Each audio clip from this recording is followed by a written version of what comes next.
Being a member of the paranormal community was most enjoyable when Sophia had the opportunity to travel through the portal itself, free to mix and commune with others of her ilk. While she loved her job at Nans, every time she made a visit to the Elias realm, she felt as if she really belonged there. This was odd in itself, since she spent a good portion of her time denying her supernatural persona. Elias realm, named for the man who first stumbled upon that particular portal long ago, was a large and bustling metropolis. Businesses thrived there. Every element of society represented the city, with the obvious difference being everyone in the realm was a paranormal creature. A few intrepid humans resided there, of course.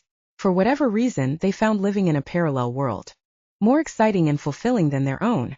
Upon exiting the portal, Sophia faced a tunnel that was comparable to a subway passage but held no train or tracks. Interspersed throughout the tunnel itself were glass-enclosed cubicles reminiscent of cash machines, only these computer consoles offered many more choices. To the left ran a set of stone stairs. These would eventually emerge onto a street that teemed with life and energy. Since it was just after the lunch hour, creatures of all sorts scurried around, ducking and dodging each other in a bizarre dance of colors and textures. High-rise office buildings lined the thoroughfares, their mirrored facades reflecting the dual suns in the sky, but they weren't her destination. After stepping into one of the cubes, she jabbed at a blue button and not so patiently waited as elevator doors opened. "Good afternoon, Cam." Sophia greeted the doorman and kept her gaze on the illuminated panel of buttons. She always needed a few moments to fix her composure before she looked at the man. "Where to, Miss Rains?" Sophia put a hand to her nose and tried not to breathe in the rotten odor that emanated from the attendant. "Immortal Court offices, please." Cam was an ogre. It was unfortunate such an ugly frame hid his sunny personality. She'd met him several years before when he was terrorizing children on Halloween. So she had hauled him before Sterling. Apparently Cam didn't possess anything Sterling coveted, since the portal master sent him into a rehabilitation center to learn a trade. He'd opted for a piece of the hospitality industry and ended up in elevator transportation. "You been summoned again?" Cam punched in a combination of numbers with a beefy green finger, then peered at her. "Not exactly. I need to ask Sterling a question." No matter how much she liked the ogre, she couldn't acclimate herself to look into his one bloodshot eye. If only he would bathe more frequently. Sophia concentrated on breathing through her mouth. Grunting, he pulled a lever and the car descended. "Mr. Abignon is in a foul mood today. Seems some big game he was after slipped through his fingers. Again. He was so mad he almost killed the gatekeeper who disappointed him." Great. Apprehension clenched her stomach into a tight ball. She was one of 24 gatekeepers in the mortal world. Each one was responsible for a different area or region of the globe, with responsibilities to patrol the areas and bring offenders to a portal master's court for judgment. Sterling and the other judges decided the paranormal showed signs of redemption or rehabilitation. The court sent the offender back to the mortal realm.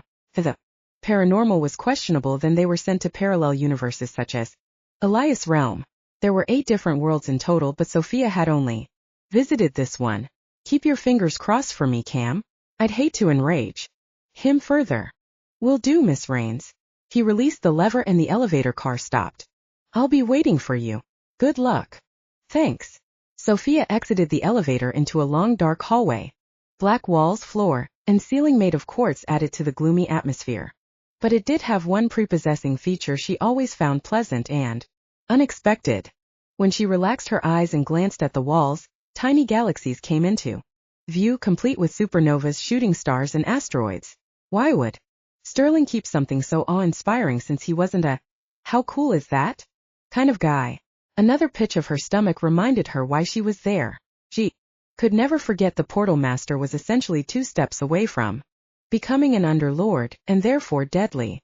Fastening the buttons on her red corduroy blazer, she hastened her steps until the dark corridor opened into a vast chamber full of desks and bustling clerks. This was where she worked when on Sterling's time. She waved to a few friends before scurrying to a desk manned by an elderly woman with a blue beehive hairdo. "Astral, is Sterling in his office?" "Yes, and if he knows what's good for him, he'll stay there for a while." Sophia stifled a laugh. Astral was Sterling's secretary. She supervised the work floor, as well as conducted the ballet of the clerks. That bad, huh? She shrugged. Par for the course. She glanced over the tops of her reading glasses. Been summoned. A wave of nausea raced up her throat. No, just need to get a question answered.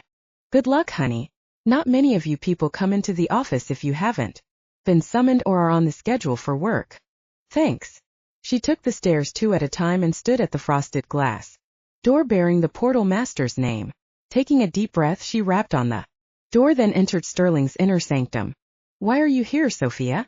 We're not scheduled to have a meeting for another month. He kept his head bent over the paper spread open before him, affording her a look at the part line that ran through his raven black hair. Shrugging, she focused her gaze on a clock set into the wall behind his chair. The numbers that ran along the perimeter kept time for Elias' realm, with numbers running in a circle in the middle of the clock face for the mortal realm. I need some information.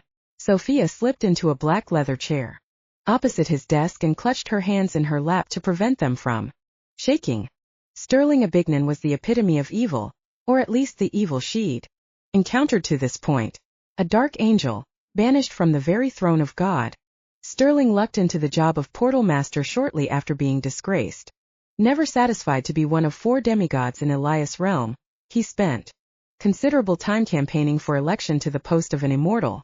So far, the democratic progress had passed him over twice. That's why the internet was invented, Miss Renn, so you won't have to bother me with your inane questions. You haven't lost your rapier wit, I see. She crossed her legs and glared at her boss. As far as I know, you're the only one I can ask. He shoved a stack of contracts into a folder, then crammed the folder into a drawer in his filing cabinet. I heard about your little disagreement with the other gatekeeper. What would he do if he knew what she harbored in her small apartment? As gatekeeper, one of her jobs was to prevent the portals from being used as a free-for-all interstate between worlds, especially for those without clearance. There had to be a constant balance between realms, which was why the post of portal master existed. Not that it's any of your business, but I told Selma to bring me the vampire. She tailed. Somehow she lost the paranormal. Gave me an empty excuse as to why such an error occurred. He broke a wooden pencil with one hand, then tossed the pieces to the floor with a negligent shrug. I looked forward to interviewing the vampire. They are extremely hard to come by these days. Sophia's birthmark flared to life under her sleeve. Not as hard as you'd think. She mumbled the words as she recalled the strange man at Xavier's dinner party. You just have to know where to look. Selma will pay. I'll have her replaced eventually. Sterling pinned her with a dark gaze. You half-mortals are easy to swap. He rolled up his black shirt sleeves and flexed his fingers, causing the tattoo of a cobra to twitch and dance across his forearm. Is there a point to your intrusive presence, or would you rather stick around and collect the same punishment as Selma? Well, seeing as how we've never excelled at small talk, I'll come right out with what I need. Curls of alarm and dread twisted her gut with invisible hands. Gatekeepers reported directly to Sterling or to his equivalent in each specific realm. Each demigod of Sterling's rank also had a handful of other demi-beings, half-mortals, in his employ, and there was a constant turnover, especially in Sterling's court. It amazed her at how long she'd managed to keep her job, but suspected it had something to do with her dependence on the medication he dispensed on a regular basis. I'm waiting. His black eyebrows knit together as annoyance tinged his deep voice. As much as she wanted to fumble in her bag for an antacid, Sophia forced her hands to remain steady. How would a person go about freeing a gypsy? Cursed werewolf. She gritted her teeth, steeled for his wrath. Sterling's eyes glowed red with interest before returning to their usual black color. Do you know the whereabouts of a werewolf, Miss Renn? He leaned back in his chair, his lean body sliding against the leather as he propped his booted feet on the desktop. I feel I must remind you that withholding a paranormal being from me could result in a steep penalty. Of course not. She forced down the panic that threatened to choke her, then pasted on a smile, willing her face into a blank mask. Haven't I shown you complete and utter loyalty over the years? She mentally counted to 10. Yes, your fidelity to me has been tried time and again. He took up a metal letter opener, twirled it between his thumb and forefinger. But I'm interested to know why you ask such a question of me when that knowledge could surely be obtained elsewhere. No reason. Sophia shrugged with exaggerated nonchalance, hoping Sterling hadn't adopted the ability to read minds. I happened to come across an old book at a garage sale the other day about curses and, well, you know me. Always curious. Uncomfortable in Sterling's utilitarian office of chrome and black leather. She suspected he kept the furnishings simple so he could appear the focal point. A black eyebrow crawled up in surprise. You're perhaps the least curious person I know. If you weren't so efficient at your job, you'd be stripped of your title tomorrow and placed under suspicion of treason. But Sophia almost puked into her purse as fear kept her in a stranglehold. Although it would give me great pleasure to replace you with someone possessing more of a personality and a killer instinct, it seems I have a use for you at the present time. He tapped the tip of the letter opener against his lips. Lamplight glinted wickedly off the blade that resembled a tiny sword. Are you hiding someone in your home? He leaned forward slightly, his jaw set in a hard line, his eyes flat and lifeless, and his voice a silken purr. I will find out if you are lying to me. Taking a deep breath, Sophia met his gaze without blinking. I'm telling you the truth. The only paranormal being I have at my home is Mona, and you already know about her. When he nodded, she expelled a held breath in relief. I did come across a renegade pixie, but because she's so obnoxious I haven't brought her in. Sterling nodded again. I refuse to waste my time trying the likes of an insignificant pixie. Do with her what you will. If you bring her into my court, I'll sentence her to work the mines in our Kadva realm. In a flourish of movement, he slammed his feet to the ground, then came around his desk to loom over her. To lift a gypsy curse of any kind, a member of the original family must be procured. Only a true family member can revoke the curse. And that's the only way? Her palms started sweat. He leaned so close she could discern every piece of stubble on his cheeks. Again, I'm asking in the interest of science. Of course, I could lift the curse if I were to find the subject worthy. Have the power to override curses, hexes, spells made out of spite, and a myriad of other petty annoyances. When he patted her cheek and retreated to his desk, Sophia's heart beat frantically. That's good to know. She always had a healthy respect for Sterling, but now, since she attempted to withhold evidence from the man, that respect grew into cold terror at an alarming pace. I wouldn't want to get involved in a curse. A wise decision.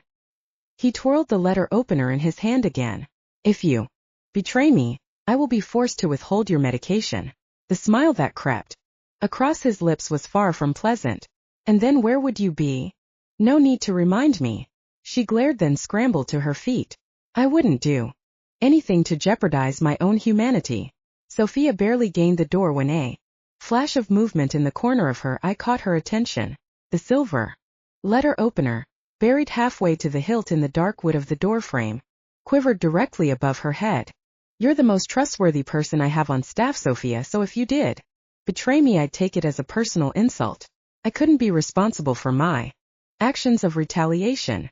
This time his smile was full of mockery. I might be enticed to sell you to the trolls of the demon realm along with the pixie and perhaps Mona. You'd fetch a pretty sum, I'm sure, that is if you managed to keep your human form. I won't betray you. Panic bubbled within her until she thought she'd gag on. I must go. Have a nice day, Miss Rains.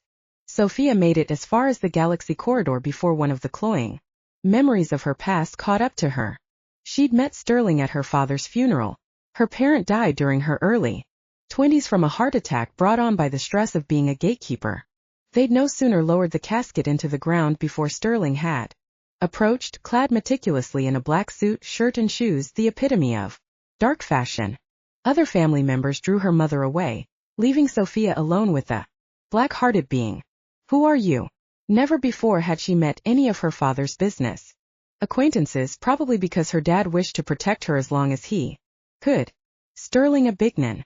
Your father worked for me until he so ungratefully decided to die in order to cut his contract short. He bowed from the waist, but the old-fashioned gesture didn't soften the aura of evil emanating from the man. It wasn't the words that made her mad. It was the way he said them, as if her father had inconvenienced him. People die. Get over it. Tears sprang to her eyes and fought with the anger seething in her chest. She couldn't believe this man would sully the already sad day. I wish I could, except your father's demise has left a hole in my personnel file. His black eyes bore into hers. Since he mentioned at one time that you were also a gargoyle, I find it wonderfully fateful you'll take his place. She stared at him as if he'd grown another head. I won't. I may have his genes. That doesn't mean I'll work for you. Yes, she remembered her father saying she would succeed him, but she believed in free will and refused to do anything she didn't want to do. Oh, I think it does. Sterling sauntered so close she smelled the slightly sulfur tinge on his skin. There's a twofold reason. One, I'll bet you've recently come upon a rather interesting problem. Been turning into a statue. When you're under high stress. Heat crawled over Sophia's skin. How could he possibly know that? Even now, the familiar tightening in her chest signaled a shift wasn't far off. Mentally, she counted to 10 then repeated the action, calming herself. It's nothing. Really? Not annoying in social situations? Doesn't confine you to your house from embarrassment. He rubbed a hand along his jaw. If you come work for me as a gatekeeper part-time, of course, for a while, I can give you a tincture that'll put those genes in stasis. Imagine living as normal a life as you can, and for what? A simple job. Sophia snorted. No. My father hated working for you. Why should I do the same thing just because you say so? She risked a glance around the quiet cemetery. But none of the mourners had stuck around once Sterling showed up. He gave an elegant shrug. His face had darkened with a scowl that put her in mind of every evil thing she'd ever dreamed of. You drive a hard bargain. So let me up the ante. Sterling studied the immediate area and his gaze settled on a lone worker standing idly by waiting for access to the gravesite. Let me give you the proper motivation and the second reason you'll come to work for me. Before Sophia could form a reply, Sterling pointed a finger at the man. Jagged streaks of red lightning left his fingertip and slammed into the worker. With an agonized cry of pain and surprise, the man burst into flames. All ashen, leftover body parts vanished into a red puff of smoke. A small scorched spot appeared on the grass where he'd stood. Oh my God! You murdered him! Sickening fear swept over her as she stared at Sterling. What kind of person does that? No wonder her dad never talked about work if he could help it. Sterling's grin held no mirth. First mistake, my dear. I'm not a person and I have no sappy sentimental feelings for any other being in any realm. Remember that. He edged closer, his eyes glowing red. If you don't become the replacement gatekeeper as your heritage demands, I'll systematically kill one random person each hour of each day until you consent to my demands. You can't do that. She gagged as the smell of incinerated human flesh wafted to her nose. Would you like another demonstration? He laid a hand on her shoulder. Sophia sprang away at the burning heat the contact generated. Whether you believe it or not, I know you, Sophia. You're soft and riddled with guilt, which makes you weak and easy to manipulate. Now, do you really want all those potential deaths on your conscience? I'd imagine it'll be hard to sleep knowing with each tick of the clock, another random person will die because of your selfishness. Shock, coupled with grief and the anger she'd carried around since childhood, roiled through her stomach. Was this what her father meant by falling into the darker side of herself? Did he try to warn her about this moment or something even dire down the line? She stared at Sterling as he buffed his fingernails on his suit jacket, then bowed her head. God, she needed to grow a backbone, but what was the point? She had no choice, probably never would again. In that one clarifying moment, she finally understood her dad. He did what he did to protect his family and, most likely, people around him. So much for free will. She looked up and her gaze connected with Sterling's. Already his eyes danced with victory, and she hated him from that moment. A deep down burning hatred that would never go away until he was obliterated from the earth. With an unwavering certainness, she would despise every moment of her life from this point onward. Fine. What will I need to do? Xavier paced the tiny amount of floor space between the queen bed and a pine dresser. Anxiety clawed through his being. He shouldn't have let Sophia go alone. He should have ignored her protests and accompanied her anyway, since it was on his behalf she went to Elias' realm. He cast another glance at the closet door still firmly closed. I'm going after her. He transferred his gaze to Mona. You'd do the same thing, right? Sure, but every time I try to help her, she gets mad and chews me out. Mona shrugged from her spot on the bed. Sophia doesn't like to accept help, especially if it puts the people she cares for in danger. So I gathered. As much as he admired a strong-willed woman, was she harming herself in the process? I have to do something. A low growl accompanied the statement. Further speculation broke off when the closet door flew open. Sophia stumbled into the room, gasping for breath. Xavier halted her forward momentum and wrapped his arms around her. Sophia. Tears streamed down her cheeks as she attempted to draw air into her lungs. Her body shook with the force of her distress. I'm so sorry. He mentally berated himself for allowing her to go to Elias' realm without him. He should have called on his inner alpha wolf and followed her. Damn it, she was his woman and he needed to start acting like it. She had an unexplainable grip on him, and yet because of him she suffered emotional trauma. He let her wiggle free of his hold, watched with a level of helplessness as she dropped to her knees. I can't help you unless you're calm and relaxed. He brushed a lock of sweat-dampened hair out of her face. I suspect that's not the correct thing to say right now. Need Mona. Her eyes closed as she concentrated on drawing a full breath. Xavier looked at the petite accident attractor. What's wrong with her? Sophia's gasping breaths compelled him to protect her, but he felt ineffectual. Not knowing what she suffered from. She sometimes has panic attacks. Mona knelt beside her, stroking her arms. The air shimmered near the dresser, then Frida made an appearance. Why don't you just die and be done with it? She asked as she settled on a small carved box. So much drama for one human. Shut up. A wheeze punctuated Sophia's command. If you won't behave yourself, I'm afraid I'll be forced to escort you from the room. Xavier glared at the small menace. Do you understand me, Pixie? You can escort me anywhere, handsome. Frida batted her eyelashes and walked with exaggerated hips swaying across the top of the dresser. You wouldn't be able to keep up. He kept his annoyance in check by sheer willpower. Knock it off, you two.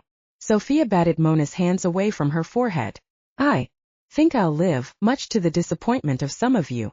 I constantly implore the girl to seek help in overcoming her problem, but she vexes me at every turn. A ghost in full cavalier garb made his presence known. Who the hell are you? Xavier narrowed his eyes. Of course, this interloper must be the ghost Sophia couldn't get rid of.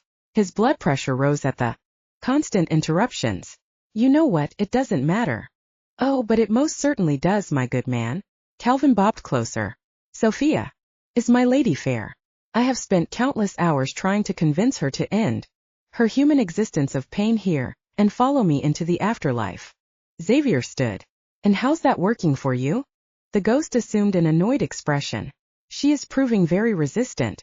Especially now you are here and vying for her heart. He narrowed his eyes. Perhaps you should do the decent thing and bow out. My stake in this matter is much stronger. No, and unless you can challenge me to a duel with swords or pistols and I can actually kill you, this rivalry ends now. Calvin began a protest. Screw it. I'm done with this circus. Xavier let loose a primal snarl that turned into a low-pitched howl. The sound reverberated off the walls, shaking the pictures and disturbing knickknacks from the dresser top. All eyes turned toward him. A grin stretched his lips, his predatory smile. All of you listen. Whether you believe it or not, I, not Calvin, am Sophia's mate. Period. Of this moment, either you can work with me or you can leave. Your choice. Mona waved the hand containing the washcloth. But no exceptions. He crossed his arms over his chest as the urge to shift into the beast washed over him. Do not anger me further, Mona. You'll not want to meet me in wolf form. He growled again for emphasis, pleased when she immediately lowered her gaze. Now, everyone except Sophia leave this room. Sophia shook her head. That's not necessary, and it's still my house. Something inside him snapped. Get out. Now. This time the roar brought a mirror crashing to the floor near the closet. You have mere seconds. His grin widened when the miscellaneous beings scattered for parts unknown. Much better. The silence that followed nearly deafened him. Sophia blinked, her eyes big and round with fear. Xavier wondered if he crossed an invisible line with her, then just as quickly realized he didn't care. Sooner or later she'd realize. She belonged to him, which would make both their lives much easier. Do you feel better? She threw him an annoyed glance. Has anyone ever told you how scary you are when you do that wolf growl thing? Yes, many times. He helped her off the floor, holding her in a loose embrace. I'm told it's a turn on. He caressed his hands over her ribcage, then encircled her waist. Would you like to see me shift? Her floral scent danced about him in a teasing whirlwind, built his libido until he wanted to throw her on the bed and mark her as his own. You know I can't allow that. Regret tinged her words and clouded her eyes. Xavier, you need to get out of this house. I don't know if my lies to Sterling were convincing enough, but suffice it to say, he'll be monitoring me closely. When will you understand? He stroked her cheek, buried his hands in her hair, until she looked into his eyes. You're mine, and I don't abandon things or people who belong to me. Xavier kissed her, momentarily losing himself in the softness of her lips before pulling away. I assumed he told you how to break the curse. Yes. He threatened me with death if he caught me harboring rule-breaking beings. She rubbed her eyes and wiggled out of his arms. Sterling said you only need to find a member of the original gypsy family and they can release the curse. Then we'll track down a gypsy. At least it's something. He moved toward her, but stopped when she held up a hand. What now? I know you think we're meant to be together. I don't know how or where you picked up this information. It doesn't matter. There's no time for all of that silly romantic stuff. She shoved her glasses back into place. I'm doing my best to keep Sterling away from here. She raised her gaze to his. I don't want to be responsible for another senseless death. I'm not strong enough to survive another catastrophe. Whatever has happened in your past, I can guarantee nothing like that will occur between you and me. The haunting pain in her eyes played to his sympathy, and again the urge to wrap her in his arms overwhelmed him. I meant what I said. I won't leave you. Not now. Not ever, and I'll personally enjoy killing Sterling if he attempts to threaten you again. She blinked rapidly as tears filled her eyes. I've got to get out of here. Wait, Sophia. Xavier grasped her hand. Please don't be here when I return. She wrenched her hand from his, kicked off her remaining shoe and exited the room. Damn stubborn woman. As Xavier loped down the stairs, he couldn't help but wonder if dealing with an unstable female would be worth lifting the curse. Her heart pounding, Sophia slammed outside the apartment to clump awkwardly over the sidewalk in her sock-covered feet. She slid onto a cold bench under a stand of half-naked trees nearby and took a few deep calming breaths. Dry autumn leaves swirled about her feet. She shivered.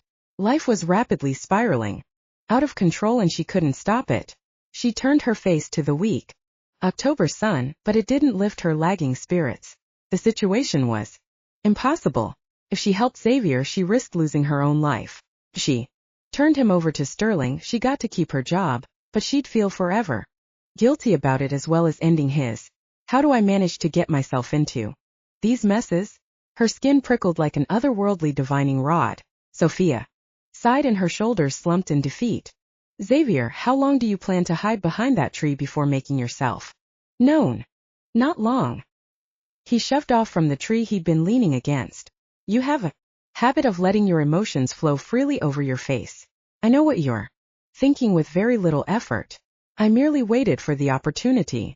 Great. She rolled her eyes but made room for him on the bench. The constant butterflies in her stomach since his arrival took flight, tickling her insides to feed into the excitement of his take charge attitude. Why did he think she was his mate? Who'd told him that? Above all, Sophia wanted to explore the bright flame of unexplained desire that ignited inside every time she saw him.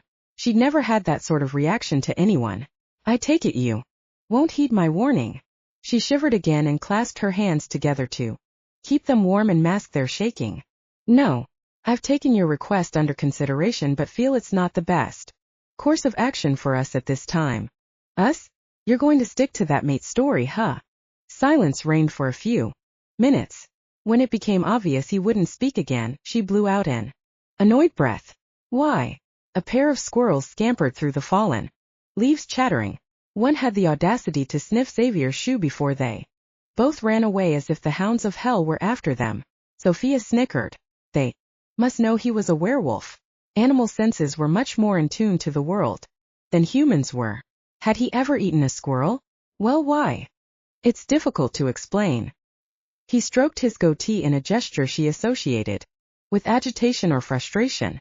It gave him a bit of humanity and made him endearing. She stifled a groan. She couldn't fall under his spell, for his safety and her own. Try me. Difficult is my middle name. A faint smile lifted the corners of his mouth. I meant it when I promised to release you from your birthright. Shifting, he threw his trench coat around her shoulders, his hands lingering longer than necessary until she thought he must feel her tremors. I intend to fulfill that promise. Thanks. Unless you happen to be Superman or God himself, I really don't see how that will be possible. When a gust of wind blew up, she snuggled into his coat and breathed in his scent clinging to the fabric. An exotic mixture of oak apples and wood smoke. She sniffed the collar and sighed. Whatever it was, Sophia felt safe as the aroma wrapped itself around her consciousness. Why do you refuse to accept help or even friendship? He casually draped an arm along the back of the bench. The tips of his fingers brushed her shoulder. I've learned it's not healthy to get my hopes up because they'll usually be dashed. She shrugged and finally met his gaze, stunned again at the unique color. I won't be disappointed if I don't look forward to anything. In my line of work, that's the safest bet. Xavier's smile revealed straight white teeth and slightly pointy canines. You deserve more than that, Sophia. I intend to give you the world, shower you with so much love you'll drown in it. That's the right and privilege of being mates. Her throat dry, she swallowed and fought off tears. That's a fine sentiment. But it isn't up to you. He dropped his arm over her shoulders like a stole. We play the cards fate deals to us without complaint. Fate gave me you. Xavier drew her closer. Wolf or man, that'll never change. Damn it, Xavier. She teetered between fighting him off and allowing him to continue his pursuit of fleeting romance. Deep down, she wanted the romance.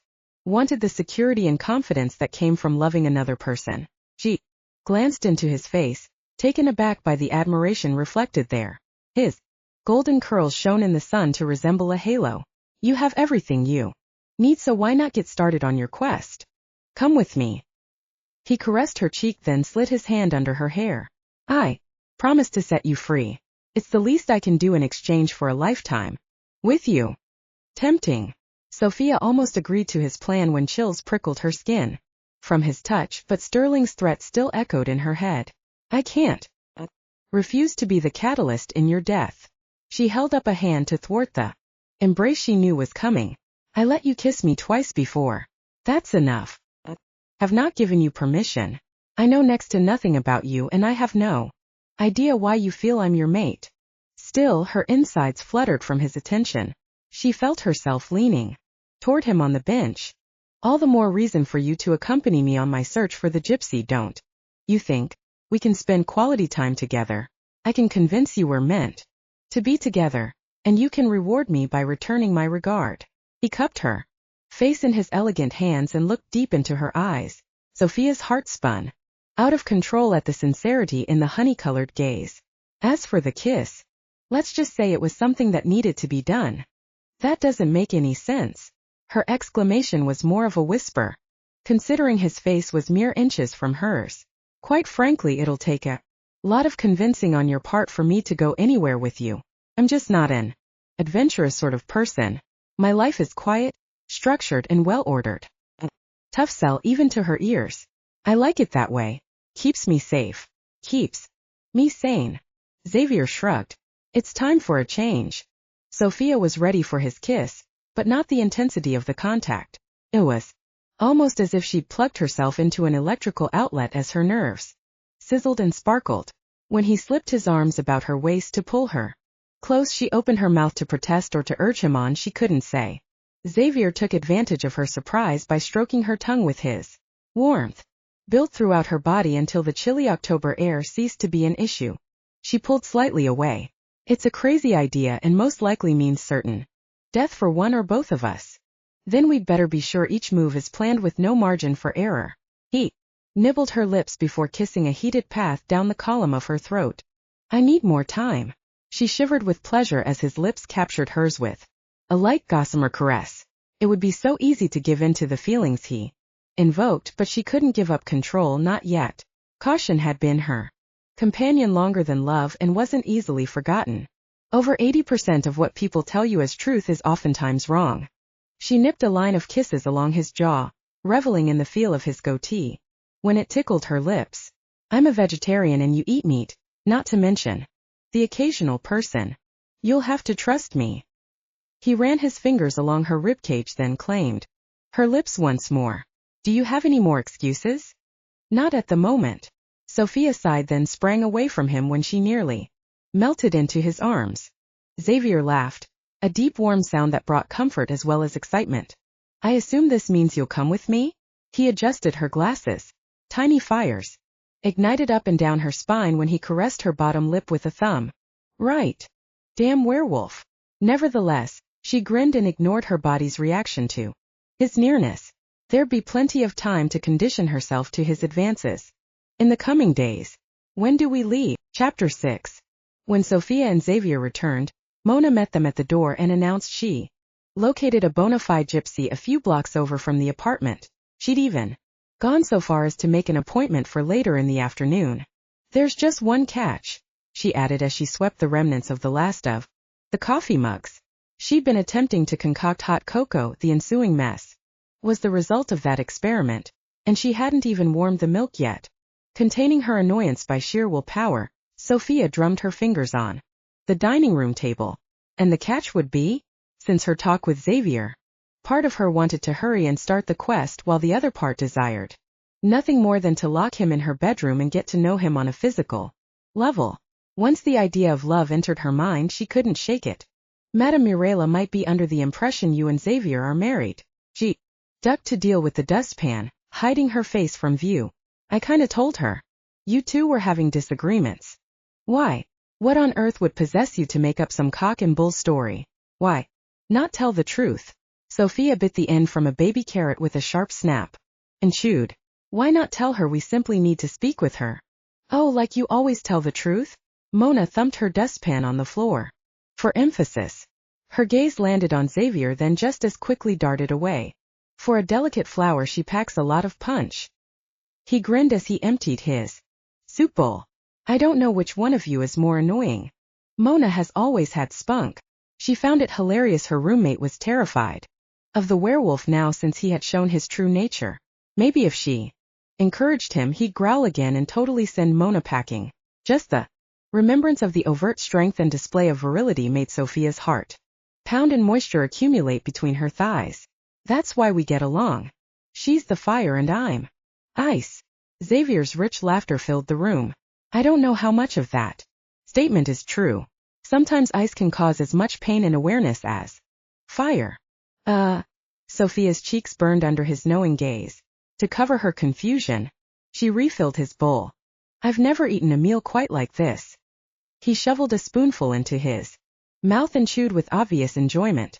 It's called lentil soup, Xavier finished with the last of the hummus and carrots. Sophia carried her plate to the sink. Congratulations on successfully eating your first vegetarian dinner. She smiled at Mona. I think our werewolf is expanding his culinary horizons. Lentils. He chewed another mouthful. I like it. I don't realize the meat is missing from the meal. While he occupied himself with scraping the last fragments from his bowl, Sophia turned her attention to her roommate.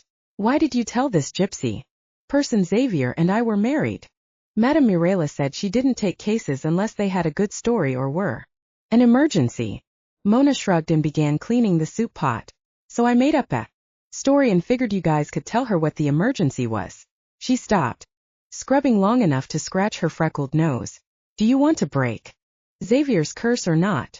I hate it when you're right. On impulse, Sophia gave the other woman a hug. Thanks for your help. Her grin lit the kitchen.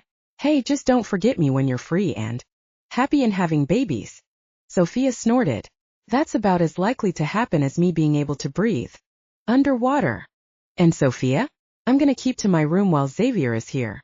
To give you two some privacy. I don't want to cause another outburst. She shivered and avoided looking directly at the werewolf. Good idea. Sophia's lips twitched as she exchanged an amused glance with Xavier. He wasn't all that bad, actually. Sophia blew out a frustrated breath. What are we supposed to tell this woman? She and Xavier sat in the waiting room, looking anywhere but at each other. Madame Mirela ran a fortune-telling and marriage counseling business out of a strip mall off the main highway. As far as Sophia could tell, there were only 2 rooms. The one where the fortunes were read and couples were counseled was currently occupied. What's the point of making an appointment if she's not going to keep it? Hard plastic maroon chairs lined one wall of the waiting room under cheap oil paintings of generic landscapes. Hush! Xavier didn't glance up from the outdated magazine he perused. You need to trust me. I'm your mate and therefore the head of your household. Are you kidding me?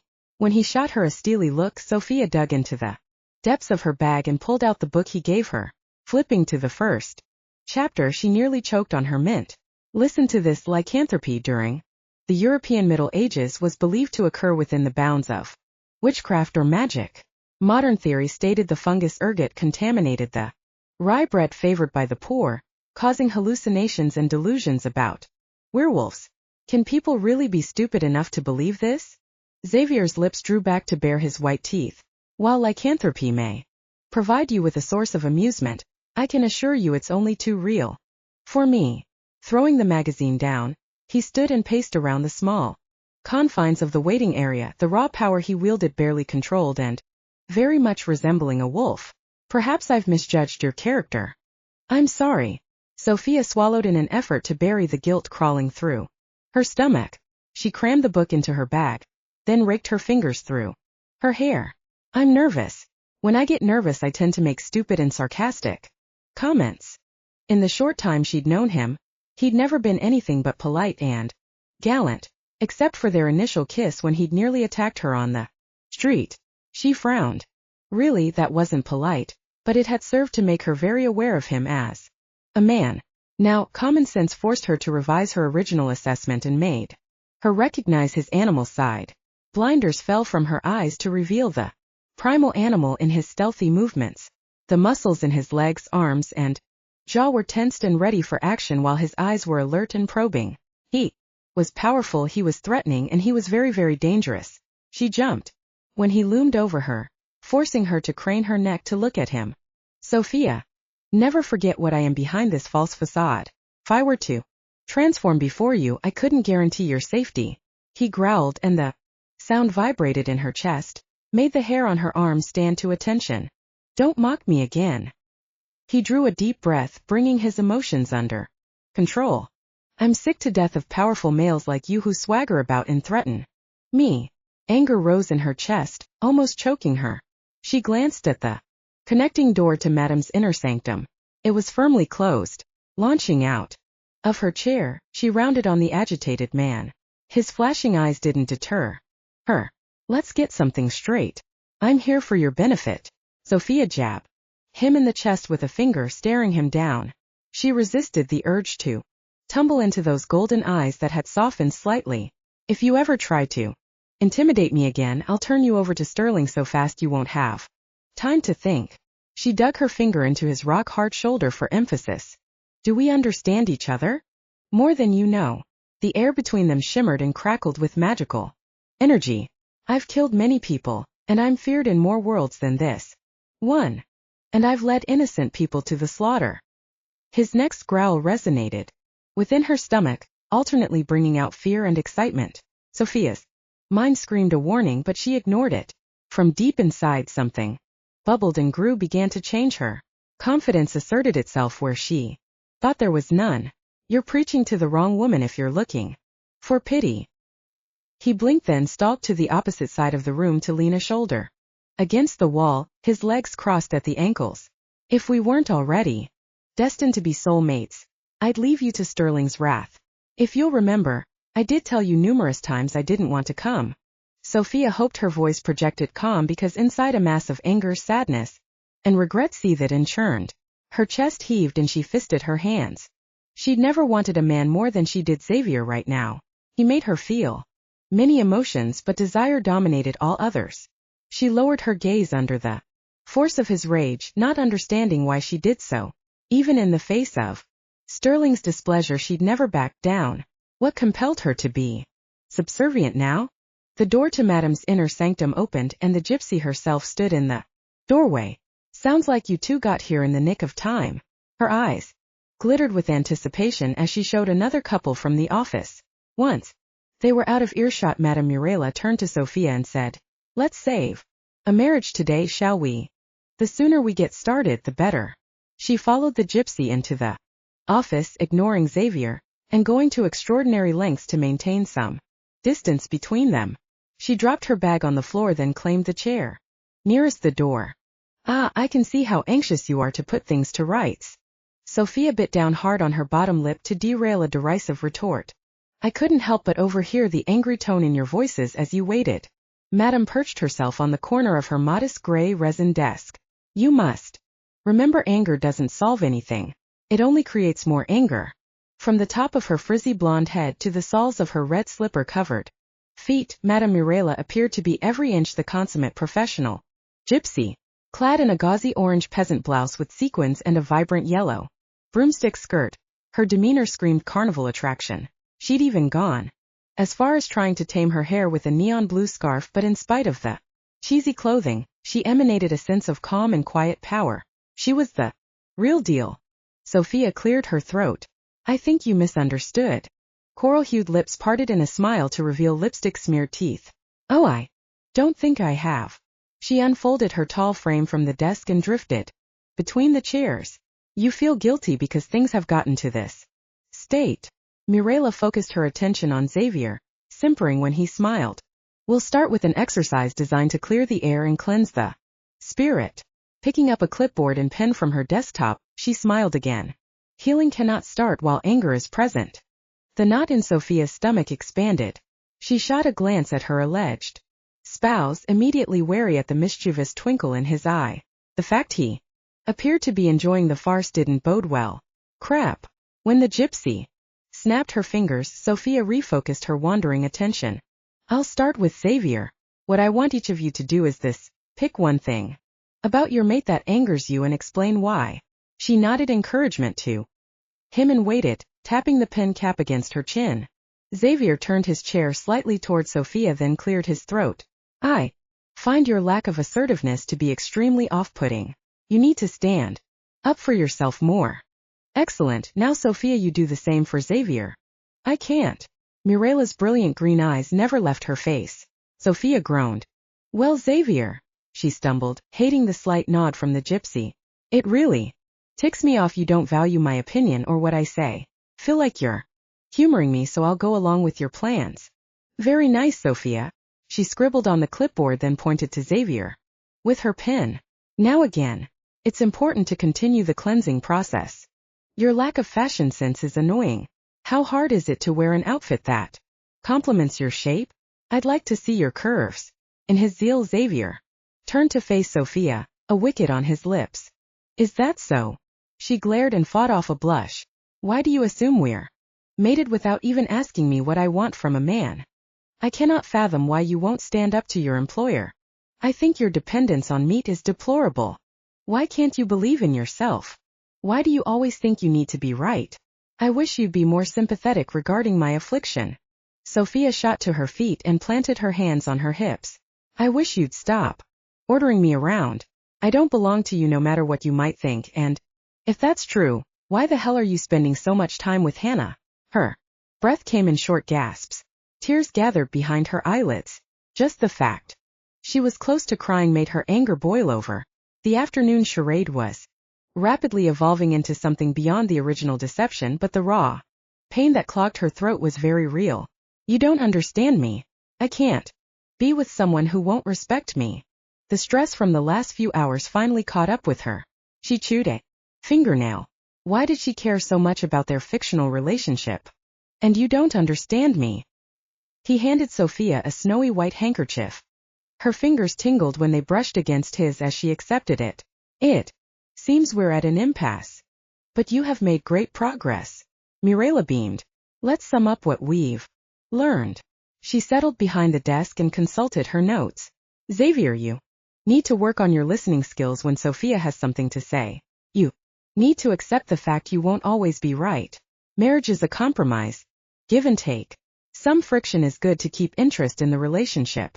When both Xavier and Sophia nodded, she made a check mark next to an item on her clipboard, then continued. In the future you should limit your romantic attention to only your partner. If you want your marriage to prosper, you must have eyes only for Sophia. She deserves your full attention. She frowned. I really don't see how your fondness for meat has any bearing on the relationship, though. It does, because I'm a vegetarian. Sophia glared at Xavier and resisted the urge to stick out her tongue. Why can he not negotiate with me on this issue? Hannah suggested I restrict my diet to venison. She didn't mention going meat-free. Another wave of anger washed through her. Oh, then by all means, if Hannah suggested something, it must be the law. Sophia threw up her hands. Xavier narrowed his eyes. What does that mean? You tell me. She shrugged. I've been living with Hannah's specter since you arrived in my life. Now you spout off this stuff about you and I being life mates. What the hell am I supposed to think? You're the one meant for me, but Hannah is. Sadness filled his amber eyes. Forget it. Again, the existence of the other woman will need to be dealt with, Xavier. Mirela frowned as she studied the werewolf. My dears, you'll have to come up with a concession that works for you regarding mealtime. She cleared her throat, her gaze darting between them. Now for you, Sophia. You need to make an effort to dress in a more becoming manner, be a bit more strong-willed in the matter of your work and personal lives, and find it in your heart to understand Xavier's illness. She smiled. Excellent. With a sniff, Sophia twisted the handkerchief between her fingers. Her tears had dried, but her stomach churned from the accusations and emotions. Agreeing to help Xavier wasn't one of her better ideas, yet she had no clue just how horrible it could become, especially since her own mind couldn't settle on how she felt about the werewolf. Why had he decided to come waltzing into her life? Did he intend to destroy the last shred of her sanity? Was he really her soulmate? Did she want him to be? Sophia? Yes. She yanked her head up. Both the marriage counselor and Xavier stared at her. Madame Mirela wants us to try an experiment. A tiny smile lifted the corners of his mouth, his expression inscrutable. Would you like to continue? I suppose. How much worse could this afternoon be? Wonderful. You'll find a piece of masking tape at each end of the room. Need you both to stand on one of the lines. Mirela clapped her hands. The sequins on her blouse quivered with suppressed excitement as they did as instructed. What now? The tips of Sophia's brown loafers hung slightly over the tape line. She acknowledged to herself that perhaps she could go shopping for something a bit more feminine. The thought depressed her. She was fashion impaired. This is an exercise in trust. She groaned. Do you really think this is necessary?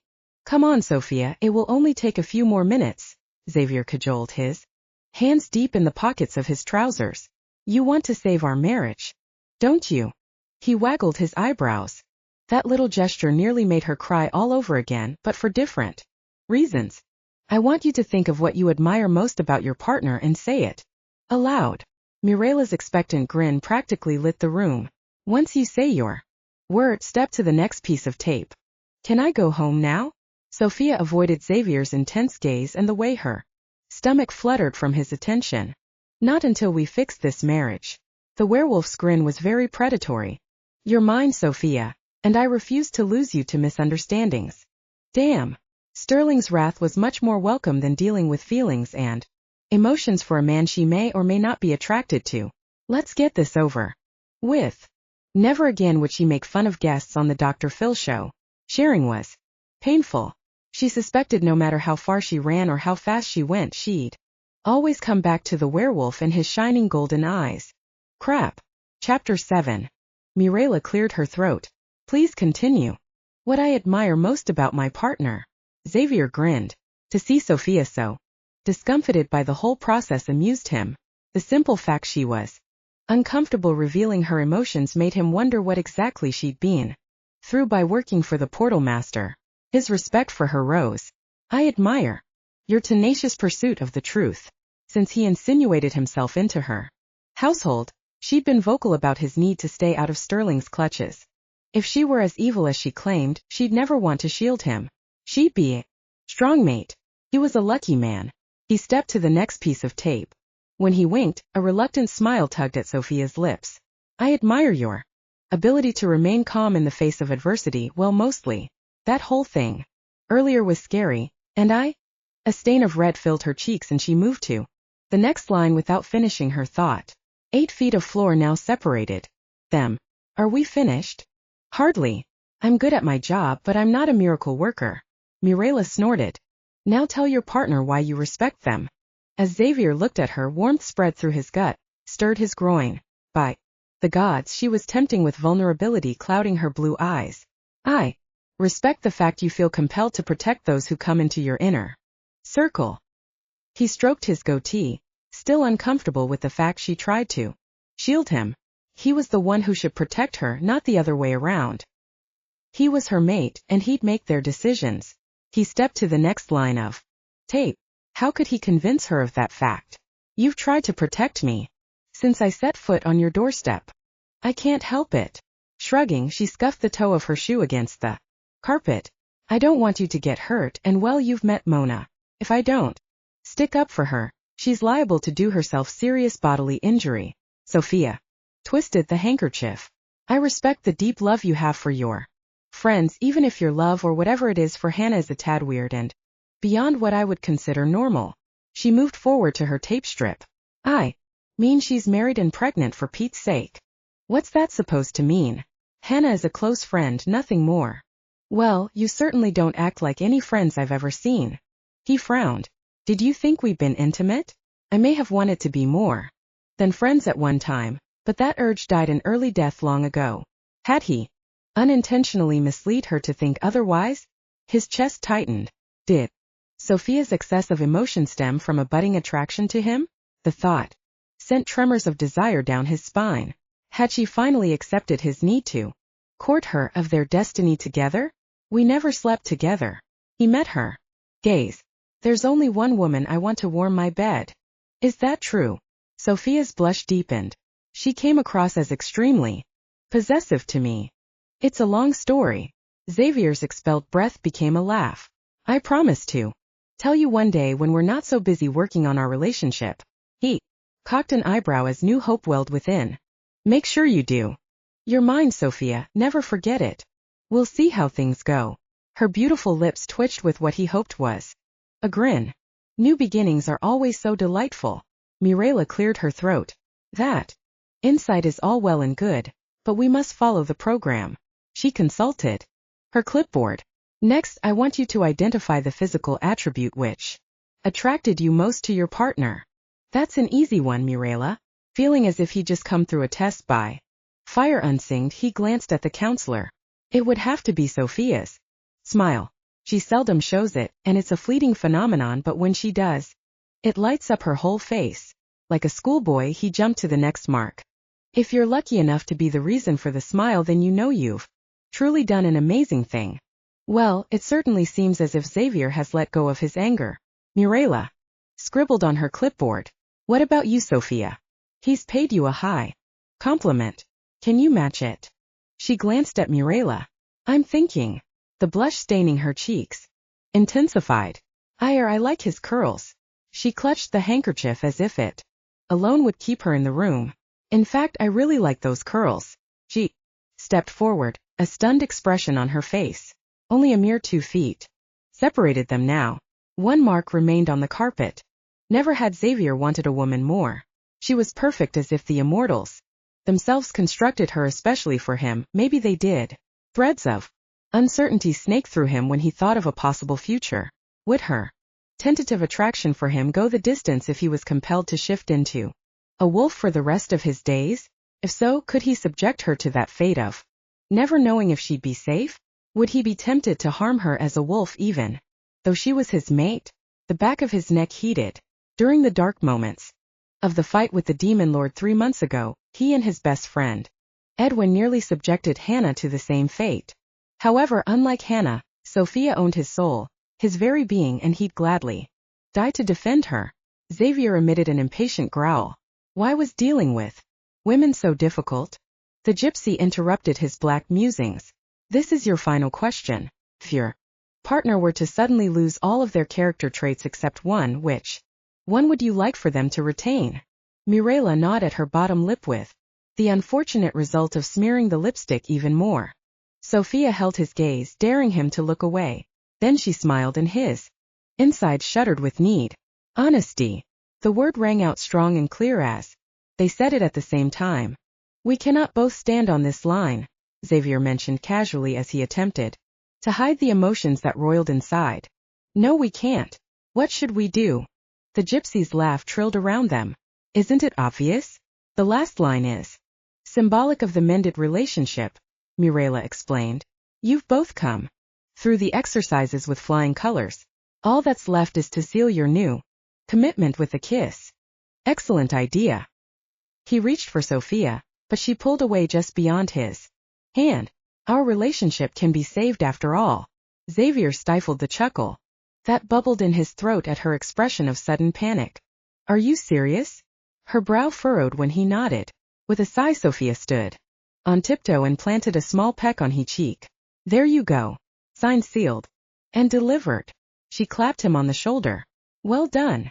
Growling low in his throat, Xavier leaned into her, put his lips to the shell of her ear and whispered, that did nothing to satisfy either of us, and you know it. Her vanilla and flower scent teased him, embedded a deep hunger in his brain for more than food. Mine. Honestly, Sophia, a relationship as fiery and passionate as what you two share deserves better. Mirela frowned and deposited the clipboard on the desk. With a clatter. Try again. Alarm sprang into her eyes. I'm a very private person. Nonsense. Xavier tucked her into his arms, enjoyed her warmth as it seeped into his skin. We wouldn't want to disappoint the woman, would we? His breath stirred a tendril of her hair. And we shouldn't shortchange our relationship. Everybody needs to deal with disappointment at some point. Tired of her flimsy excuses to postpone the inevitable, he claimed her mouth. Tightening his arms around her waist, he pulled her flesh against him. Nibbling at the corner of her lip, he tasted the mint-flavored lip balm she used. Need shot through his abdomen, insisted he do whatever it took to keep her with him. She is mine. We should stop. Not now, not ever. Ignoring her protest, Xavier traced her bottom lip with the tip of his tongue. When she whimpered and buried her fingers in his hair, he deepened the kiss, sliding his tongue into her mouth to stroke the silkiness of hers. He backed off the intensity of the embrace to tease her with feather-like caresses that did little to assuage the ache in his groin. Are you sure you want to stop? He pressed tiny kisses to her closed eyelids, then traced a path back to her velvety lips. Because I want you, Sophia. He felt each shiver and wave course through her body, feeding his own desire, until it reached the strength of a bonfire. Sophia swept her hands over his back, slid around to his chest as her fingers fumbled with the buttons of his shirt. No! The minx matched him kiss for kiss, sucked his tongue into her mouth. The embrace marred when Mirela's voice cut through the haze. Damn! He dropped his hands from their resting place on Sophia's ribcage. This isn't over. He stared into her eyes, satisfied she'd received his message when a blush covered her face. Not even close. I just knew your relationship could be salvaged. Mirela beamed. Now tear yourselves apart and sit down so I can answer any questions you may have. This is an unexpected stumbling block. Sophia unmolded herself from Xavier's chest. She dropped into a chair and stared at the gypsy. This isn't good at all. I thought it was very good, but I can do much better given the proper circumstances. He winked, his desire spiking once more when Sophia looked quickly away. Whether she wanted to admit it or not, she felt the attraction. He'd felt it in her response. Xavier wanted to spend endless moments lost in her embrace in the attempt to find out just how deep those feelings went, to convince her they belonged together. It certainly looked great to me. If I were you, I'd take my man home and go straight to bed. 4 days. Mirela wrote on a yellow slip of paper, then handed it to Xavier. Here's your bill. You may mail the payment to the address at the bottom. She laced her fingers together on her desktop. Did you have any Questions. All hilarity drained from him as he nodded. There's something else we need to discuss with you. Xavier stood behind Sophia with one hand resting lightly on her shoulder. My question has to do with my illness. Approach the subject with delicate care or go directly into it. He stroked his goatee with a forefinger. It's more of a curse, really. Oh, I see. You want to have children and are concerned you'll pass on the affliction. The gypsy pulled a leather-bound book off a shelf and flipped to a certain page. Sophia stirred. Actually, Mirela, I'm a werewolf. Xavier squeezed Sophia's shoulder, hoping to relieve the sudden tension he felt beneath his hand. My grandfather was cursed by a member of your family. I wondered if you'd be so kind as to lift the curse. I see. The heavy silence in the room was broken when Mirela slammed the book shut. A werewolf curse, eh? Her eyes narrowed as she peered at Xavier. I should have known. The name Leighton rang a bell, but I didn't connect the two incidents. I do apologize for not bringing it to your attention sooner. Sophia and I were occupied with other matters. The gypsy's gaze slid to Sophia. Indeed. She fiddled with the end of her scarf. When I was very young, my great-grandmother used to tell us stories of the man she cursed in her youth. With each telling, the affliction grew stronger until it has become something of a legend in our family. A smile crossed her lips as she remembered. And now the werewolf has come to beg a favor from me. Mama would be tickled. I can assure you I mean you no ill will should you decide not to assist me. He didn't know whether to interrupt her comment as willingness to help or not. I've made tentative peace with what I am. However, if I don't need to live out the remainder of my life as a shapeshifter, then it's all for the better. His grip tightened on Sophia's shoulder. In the event you choose not to lift Xavier's curse, would there be any way for you to tell us how else we might accomplish the feat? Sophia leaned her head against his forearm. I'd be happy to lift the curse, however, I need to ask Xavier one more question. Yes. Cold dread held him rooted to the floor. In recent days, have you experienced a change with your curse? Feeling that something isn't quite right regarding the magic energy that binds you? Actually, yes. He nodded. I mentioned it to Sophia yesterday, in fact. What does it mean? The gypsy sighed and pity swamped her gaze. I had a feeling this would happen. Sooner or later. She chewed her bottom lip. My grandmother isn't exactly able to string lucid moments together anymore. She heard the stories more than any of us, I suppose, and in one of her more potent senior moments I caught her reciting an addendum to your curse. I guess she was trying to avenge her mother. What does that mean? His words felt forced and he willed himself to remain calm. Well, Mirela thumbed through the book. It seems good old mama has doomed you to remain as a wolf 10 months into your 37th year. She glanced at him. How old are you? He swallowed, refusing to look at Sophia. I turned 37 January 31st of this year. A swath of sorrow cut through him so strong he feared it would break him in half. Mirela held up a hand at Sophia's intake of breath. I thought as much. I'm sorry. Xavier couldn't find the proper words to convey his feelings. Turned out he didn't need to as Sophia rushed to his defense. That's a bunch of crap and you know it. She glared at the marriage counselor. If you can break the original curse, then surely you can reverse the addendum, right?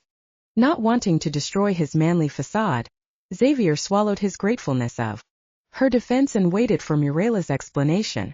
Yes and no. You see, there is one condition, and it is a prerequisite for lifting all of Mama's curses, or even my family's curses for that matter. My grandmother went through a time in her life where she practically cursed everyone she came across, so I'm well versed in damage control. Mirela rummaged in a desk drawer, then pulled out a small notepad.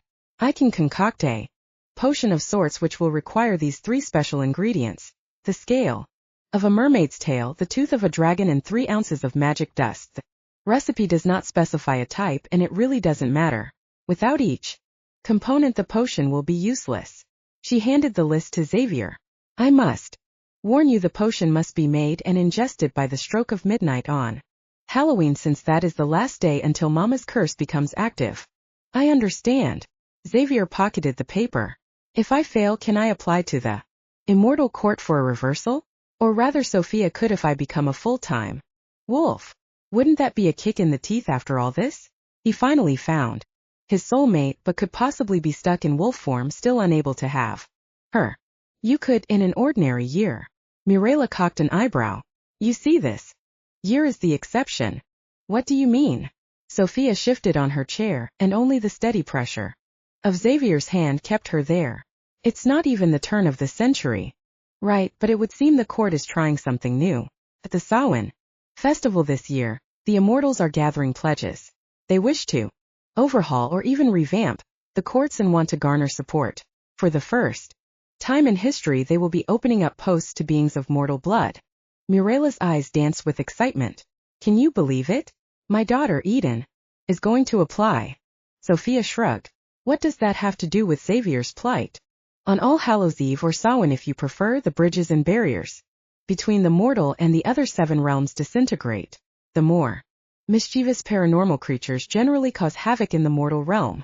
So, nothing of any significance ever occurs on Halloween other than kids getting hyped up on sugar. Sophia quickly turned her laugh into a cough when Xavier squeezed her shoulder. Mirela exchanged a glance with the werewolf. Mortals never did understand. She gazed at Sophia. The immortals will be busy policing the general populace of the realms, and with the added addition of the pledge drive, they will be too busy to lift a curse, minor or otherwise. Xavier flexed and relaxed his fingers in a circuit of agitation. What's the catch this year? If old business isn't concluded by midnight on All Hallows Eve, it will be forgotten forever. It's the immortals' way of clearing the books every 10 years or so, especially now if they restructure the system. You chose a really bad time to take up the task of lifting a curse, or 2 in your case. Frustration gripped his stomach and refused to let go. Then I'm destined to live out my life as a werewolf. He looked away from Sophia. Her pity annoyed him. I apologize, Sophia, for disrupting your life. I need to accept my fate without more complaint. No. We can do this, Xavier. Scrambling from her chair, she shook his arm until he met her gaze. This isn't such an impossible task. It's only the 26th. There's plenty of time. For long moments, Xavier held her gaze, assessing his options. The hope in her voice spurred him to continue his quest, but his own doubt and lingering depression threatened to snatch it away. You'll see this out to the end, no matter what will occur. He held her chin between his thumb and forefinger, and wanted nothing more than to dive into the cool depths of her eyes. I promise. And you'll seriously take into consideration the reality that we're mates, and that even if I'm a wolf, it won't matter. She visibly swallowed, and her pupils dilated with high emotion. For whatever reason, we're bound together. I want to see what happens. I owe it to you and, more importantly, to myself. Warmth coated his internal organs and brought peace to his tortured brain. Thank you. He leaned close and dropped a chaste kiss on her lips. Pulling away, he offered her his arm.